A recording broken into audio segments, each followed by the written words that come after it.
Bueno, hola a todas y a todos. Esta es nuestra segunda sesión grabada. Y la idea es retomar algunos de los conceptos que dejamos un poco de lado cuando nosotros nos seguimos en la parte electrodinámica, ¿no? Digamos, en el curso nosotros ya empezamos a trabajar con teoría de potenciales. Entonces, digo nada más para escribirlo aquí y mencionarlo. Nosotros comenzamos o pasamos de las ecuaciones de Maxwell a, que son cuatro, digamos así, cuatro ecuaciones diferenciales parciales acopladas, a dos ecuaciones en términos de los potenciales. En particular, pues relacionamos el campo eléctrico como menos el gradiente de phi menos la parcial respecto del tiempo de A, y el campo magnético B en términos del rotacional de A exactamente igual, solo que ahora todo depende del tiempo, y que cumplían dos ecuaciones. En particular vimos que las ecuaciones que cumplen tienen que ver con la norma con la que estemos trabajando, y pues nosotros trabajamos con la de Lorentz y retomamos el caso de la norma de Coulomb, ¿vale? En el caso de la norma de Lorentz nosotros llegamos a determinar la solución ya general para el potencial cuando depende de R y del T, y también el potencial escalar y el vectorial, ¿vale?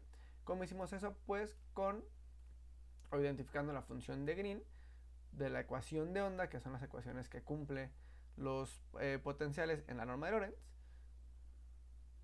que lo voy a poner así nada más, pero que básicamente es la delta de T menos TR, donde ahorita digo que es TR, entre 4pi y el famoso R menos R', ¿vale? El tiempo de el TR, que es el tiempo de retardo, pero que vamos a hablar más a detalle de esto, es básicamente el tiempo de observación menos R menos R' entre C, ¿no? Que es el tiempo que se tardaría la información que ocurre en R' a llegar a R, suponiendo que se mueva a una velocidad de C, ¿no? Donde C además es 1 entre epsilon 0 mu 0, bueno, C cuadrado, sería eso, ¿vale? Y C es la velocidad de la luz. Entonces, esta es la solución general. Sin embargo, algo que quedó pendiente fue, como mencionaba, pues estudiar la dependencia temporal en las ecuaciones de Maxwell. Y para eso vamos a ver vamos a seguirnos con el caso en el que vamos a llamar el caso cuasiestático. Es decir, nosotros tenemos la solución general con la función de Green. Sin embargo, pues la solución de Green ustedes saben que es complicada, ¿no? O sea, no hemos entrado en detalles de cómo modifica esta delta de t menos tr las ecuaciones, pero no lo hace de una forma muy amigable. Y entonces algo que nos convendría es trabajar con las ecuaciones que tenemos y ver, dado que la velocidad de la luz es muy rápida, hasta dónde la puede ignorar. Y eso es lo que vamos a hacer justamente hoy, bueno, en el video. Para esto, entonces ahora sí vamos a regresar a cosas donde sabemos que el tiempo interviene, pero que pues vamos a hacer cuenta como que no, ¿no?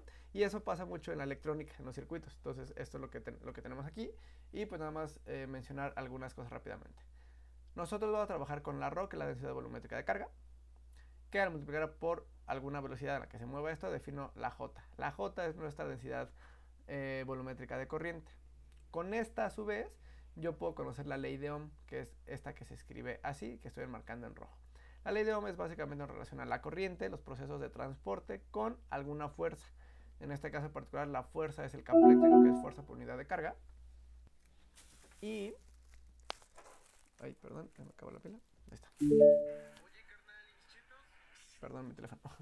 Y nada más del lado derecho les muestro cómo se ve, pues, como uno la conoce usualmente, que es en términos de las cantidades escalares. Después, otro término importante que me gustaría que retomáramos es el de la potencia. La potencia es la derivada respecto al tiempo del trabajo, y pues una forma muy buena de escribirlo es, además, es la fuerza por la velocidad. Fuerza punto v. De forma, digamos, la más sencilla, ¿no? Pero pues las fuerzas nosotros sabemos que van a estar codificadas como el campo eléctrico multiplicado por la ρ, y además lo multiplica por la velocidad. Entonces sabemos otra vez que esto es E.J, y es justamente lo que se muestra aquí. Esta expresión de la potencia tiene un signo menos porque explícitamente vamos a hablar de pérdidas, y la integral que se muestra aquí es J.E. Y este término, bueno, de forma usual en el carácter o en los términos de escalares que uno maneja en la secundaria, en la prepa, lo que sea, es la corriente por el voltaje. ¿Por qué es relevante todo esto o por qué lo estoy mencionando? Esto de acá es lo que se conoce como el calentamiento tipo Joule. Es decir, cuando ustedes conectan un alambrito y sienten que se calienta el cable, es justamente por este tipo de procesos, ¿no? Son pérdidas que se van en energía, ¿vale? Una suerte de fricción. Y ya por último, pues me gustaría hablar de los capacitores, que son estos que se muestran aquí. Pues recordemos que un capacitor es básicamente dos plaquitas conectadas, por ejemplo, aquí en algún cable. Se genera una corriente, aquí se almacena una carga positiva, aquí una carga negativa, y al almacenar carga, pues estoy guardando energía. Entonces, los capacitores son almacenamientos, reservorios de energía, o básicamente una pila, ¿vale? Bueno, una batería. Y pues podemos emplearla para calcular su expresión, que es la que está enmarcada en naranjita, la podemos emplear para calcular la expresión de la energía almacenada. ¿Cómo hacemos eso? El potencial, otra vez es energía por unidad de carga. Si al potencial le multiplico por una pequeña carguita, tengo un diferencial de energía. Lo integro, llego a esta expresión, sustituyo en términos de la capacitancia, que es un término geométrico y ese sí no cambia. Entonces se reescribe de esta manera. Tengo ya una dependencia explícita con Q, que es la carga, integro, la integral de Q es Q al cuadrado entre 2, regreso a sustituir en términos de la capacitancia y el potencial y llego a esta expresión, ¿vale? Esa es la energía almacenada en un sistema de este estilo. Y por último, pues, ¿qué pasa si junto estos términos? Pues no hay problema alguno. Yo puedo estudiar justamente un sistema que tenga una resistencia, una pérdida de tipo Joule debido a esta resistencia y también que tenga un almacenamiento y además también si yo le doy una batería a una fuente externa, que es este caso. Este circuito, bueno, los dos circuitos están desconectados, no van a hacer nada, pero en cuanto yo los conecte, de forma inmediata vamos a tener una corriente que empieza a fluir por el sistema. En este capacitor se va a almacenar la energía, en esta resistencia la va a perder y en esta batería se le va a alimentar al sistema, ¿no? Y entonces yo podría estudiar la dependencia temporal con ecuaciones diferenciales únicamente con los términos de arriba. La caída de voltaje debido a la resistencia, pues sabemos que es la ley de Ohm. Debido al capacitor ya sabemos que tenemos almacenamiento de carga, entonces digamos, este guarda la energía en el sistema y aquí en este B0 lo que yo tengo es una fuente externa. Nosotros sabemos que el voltaje es de energía, entonces tiene que conservar el voltaje a lo largo de todo un circuito, porque no hay forma que la energía fluya para algún otro lugar. Entonces, la energía de la ley de Ohm más la energía de la la energía tipo o el voltaje asociado a procesos óhmicos, más el de los procesos del capacitor, tiene que igualar a la del voltaje que le estamos dando. Si sustituye las expresiones que mencionamos hace ratito, pues aquí tengo una primera ecuación diferencial de primer orden y ya está, ¿no? Entonces yo les invito a que estudien esta ecuación porque con esta van a poder, por ejemplo, entender, o no sé si lo hayan preguntado, por qué su teléfono cuando cargan al 100 se les acaba muy rápido la pila, digamos, los primeros de 80 a 100% de batería, pues se acaba muy rápido.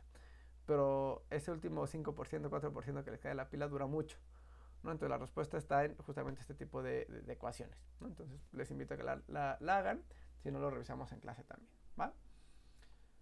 Y ahora, bueno, ya hablamos de circuito, hablamos de una motivación, empezamos a hablar también que esos procesos son, entre comillas, muy lentos comparados a la velocidad de la luz, que va a estar C ahí inmiscuido, entonces, que tiene sentido que en todo esto de circuitería trabajemos en el caso cuasi estático.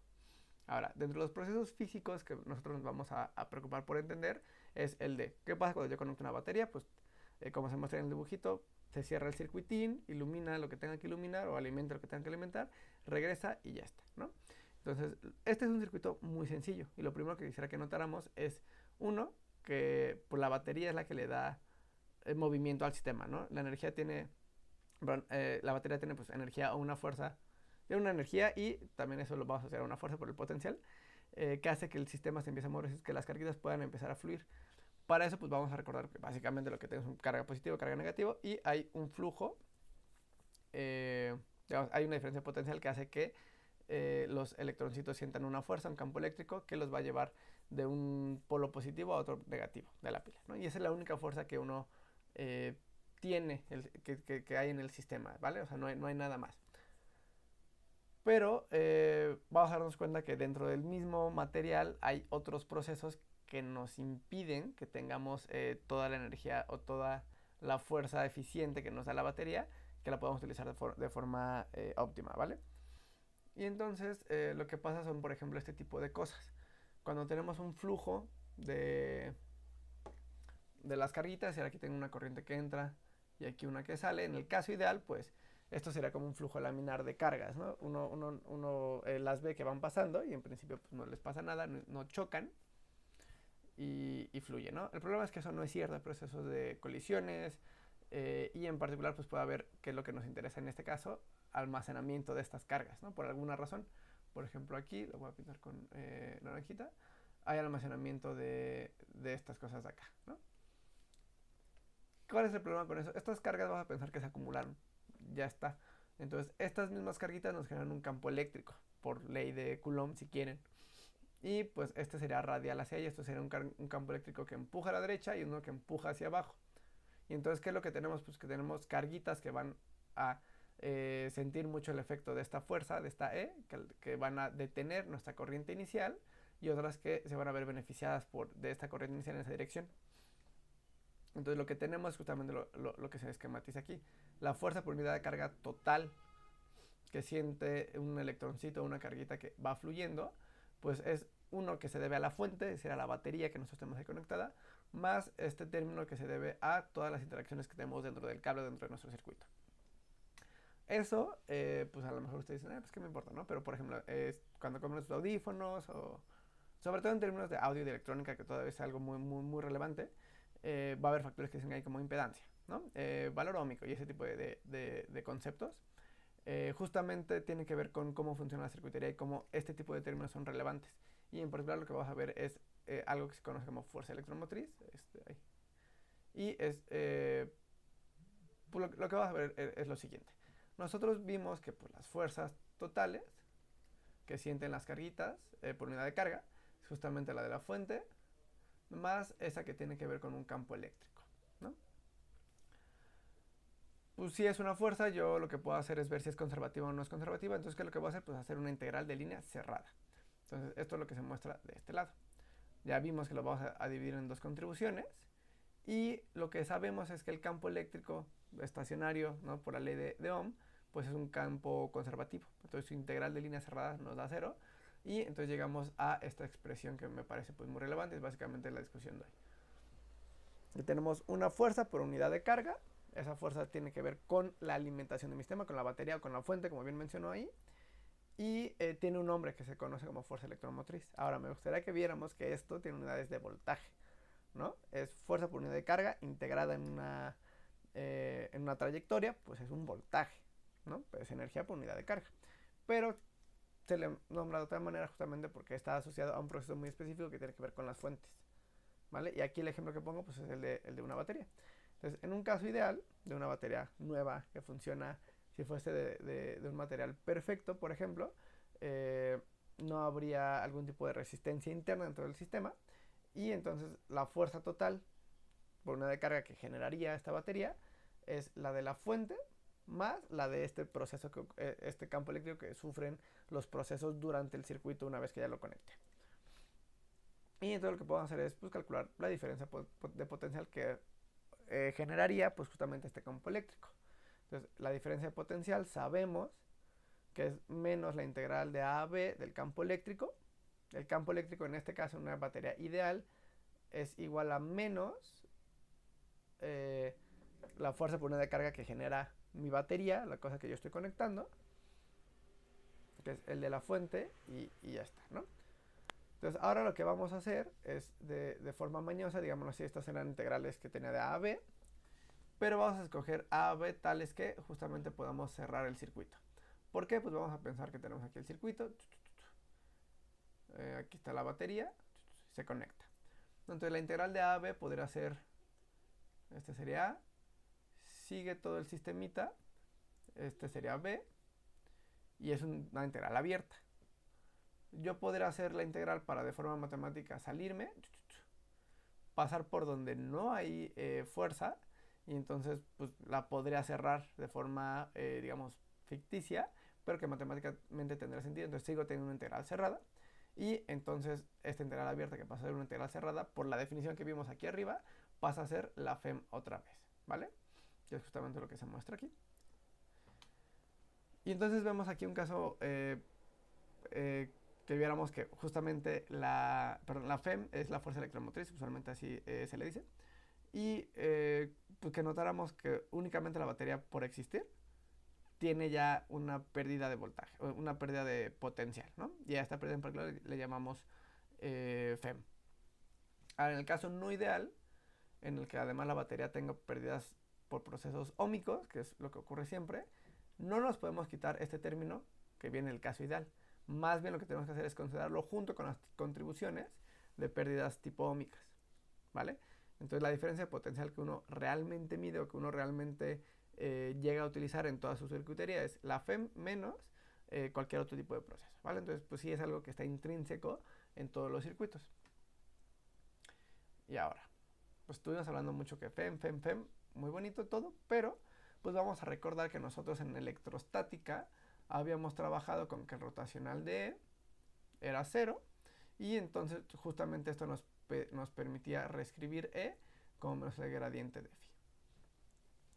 Ya vimos justamente qué pasa cuando no, pues cuando no vemos que el rotacional de E es igual a menos la parcial respecto de B respecto del tiempo.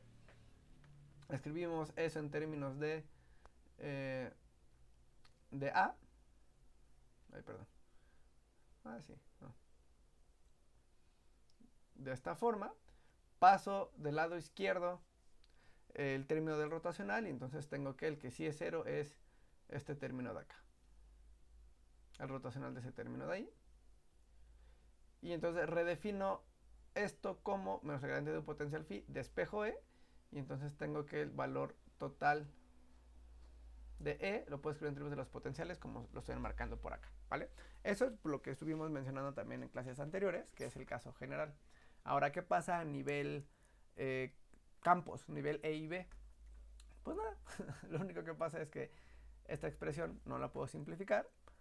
Hago la integral de superficie, que se muestra aquí. La integral de superficie por el teorema de Stokes va a ser una integral de línea cerrada, que es esta que se muestra aquí. Y del lado derecho pues no puedo hacer nada más. Lo único que puedo hacer es la integral de superficie de la parcial de B respecto de t.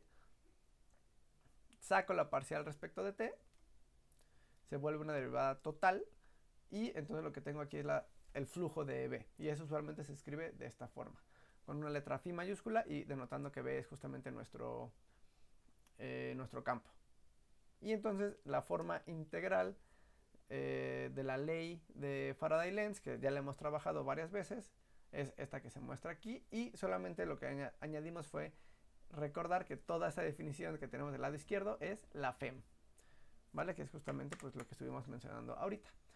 ¿Por qué es relevante esto? Bueno, en particular porque probablemente va a ser muy complicado calcular la integral de superficie de línea cerrada del campo eléctrico.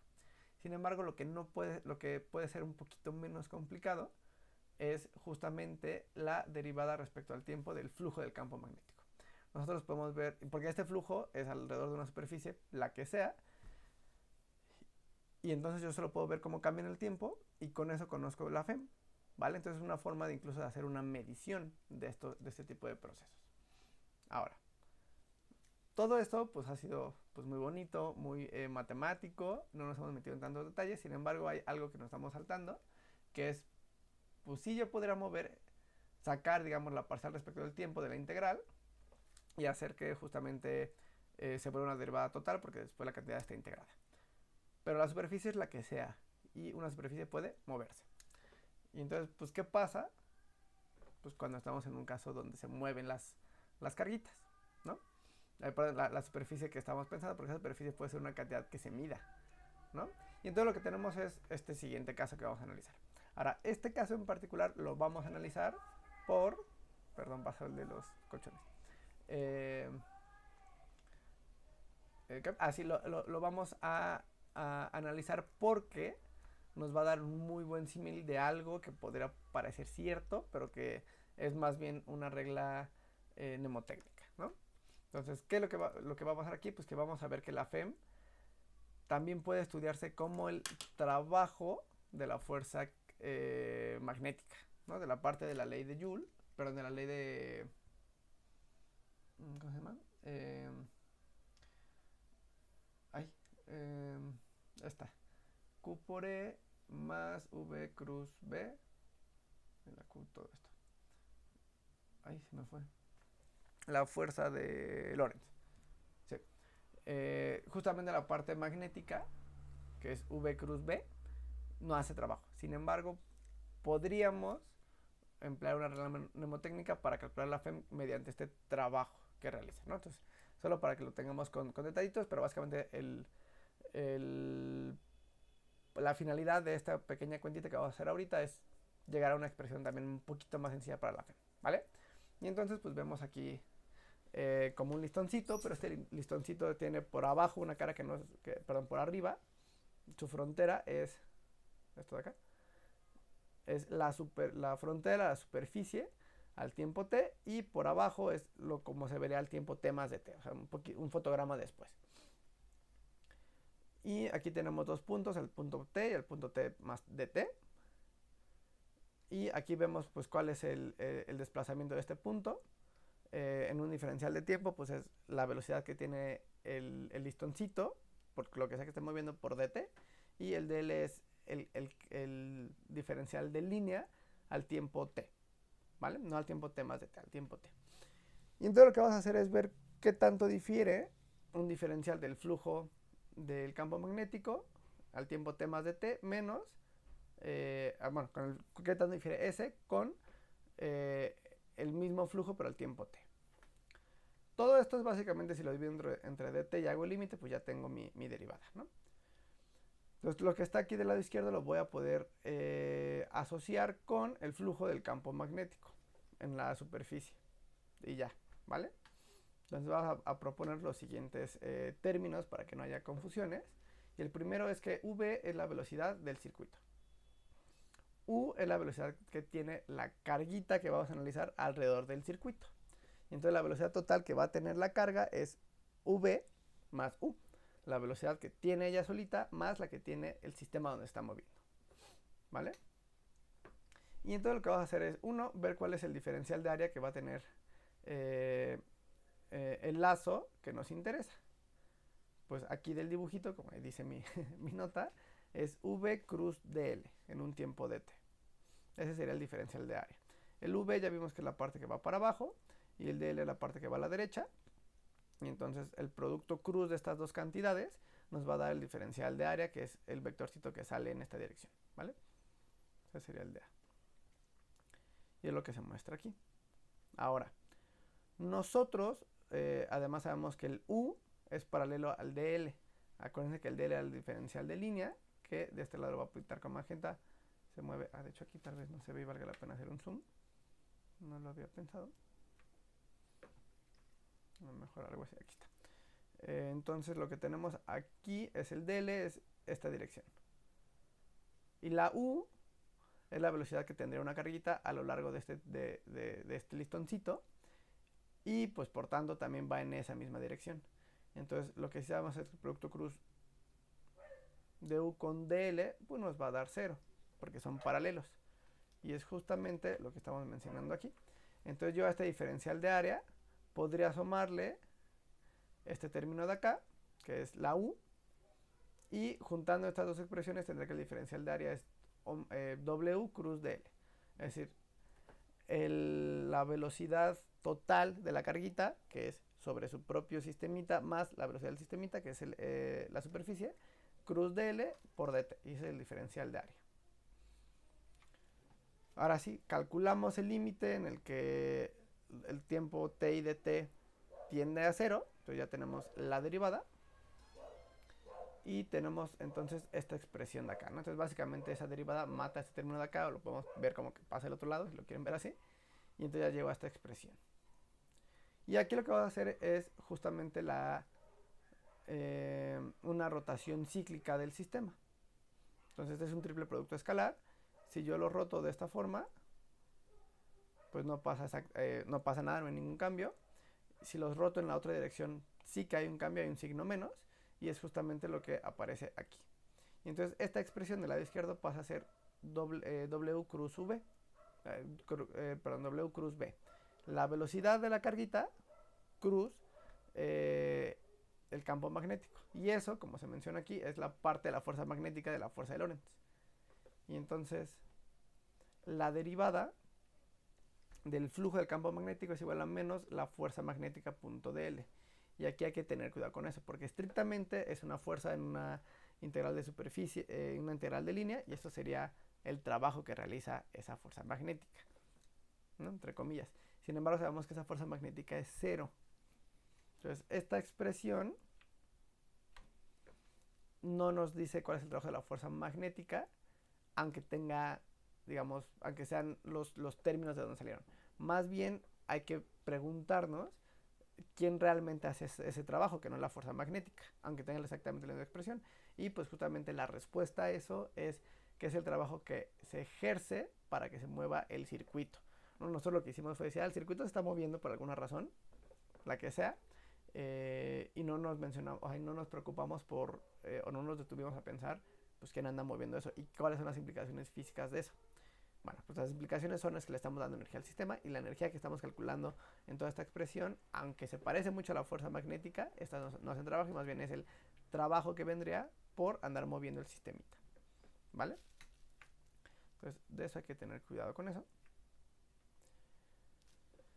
Y pues ya está, ¿no? Entonces, aquí nada más tenemos justamente un ejemplito de qué es lo que tendríamos que hacer para poder ver justamente la relación directa con la FEM.